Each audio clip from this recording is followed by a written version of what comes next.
विश्वास की शक्ति। इंग्लैंड के एक पादरी का विश्वास की आध्यात्मिक शक्ति में अटल भरोसा था। जो कोई भी उनके घर में एक बार आ जाता, वो उनके आतिथ्य और सत्कार के प्रभाव से प्रभावित हुए बिना नहीं रह सकता था।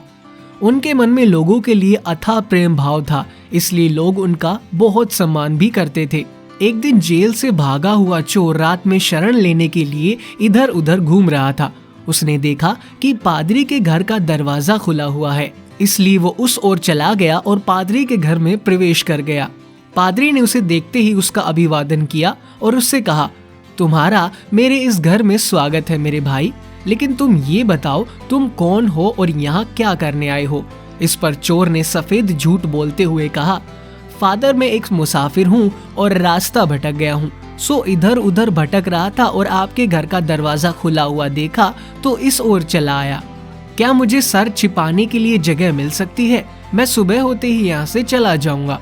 पादरी ने उससे कहा, हाँ क्यों नहीं, तुम यहाँ आराम से रह सकते हो और मुझे लगता है तुम थक गए होगे, इसलिए तुम जाकर आराम से हाथ मुंह धो लो, मैं तुम्हारे सोने और खाने का प्रबंध करता हूँ। इस पर चोर पादरी का आभार व्यक्त करते हुए स्नान घर की ओर बढ़ गया और इतने में पादरी ने उसके खाने और सोने की व्यवस्था कर दी। पादरी ने उसका बहुत अच्छे से आतिथ्य सत्कार किया और उसे अच्छा भोजन करवाकर उसके सोने की व्यवस्था कर दी।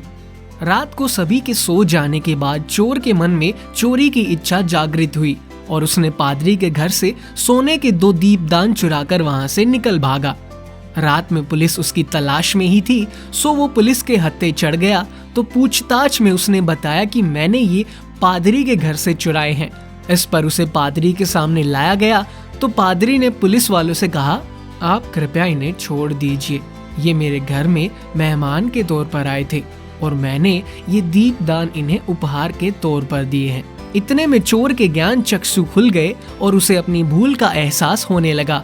पादरी की उदारता देखते हुए चोर के मन में पश्चाताप होने लगा और उसने माफी मांगकर कभी फिर से चोरी नहीं करने का वचन दिया।